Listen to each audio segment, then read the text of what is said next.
একটি wheel chair 10 জন বিশেষ চাহিদা সম্পন্ন শিশু বা ব্যক্তির হাতে তুলে দিচ্ছেন, হস্তান্তর করছেন গণপ্রজাতন্ত্রী বাংলাদেশ সরকারের বিদ্যুৎ, জ্বালানি ও খনিজ সম্পদ মন্ত্রণালয়ের মাননীয় প্রতিমন্ত্রী জনাব অনিন্দ ইসলাম অমিত এমপি মহোদয়।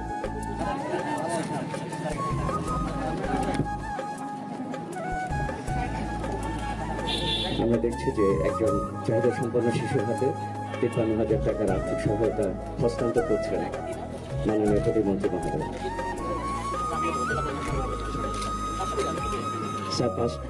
যশোর ক্যাথলিক গির্জায় যারা চাহিদা সম্পন্ন মানুষ রয়েছেন তাদের জন্য 5টি চেয়ার ফাদারের হাতে তুলে দিচ্ছেন মাননীয় প্রতিমন্ত্রী জনাব অনিন্দ ইসলাম অমিত এমপি মহোদয়।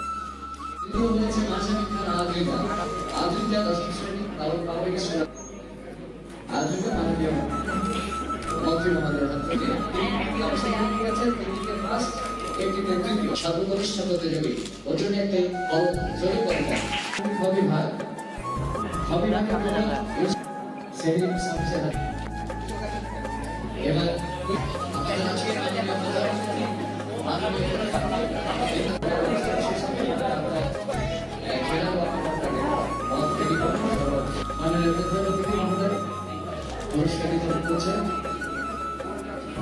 এবার শ্রীমৎ আহমেদ রবি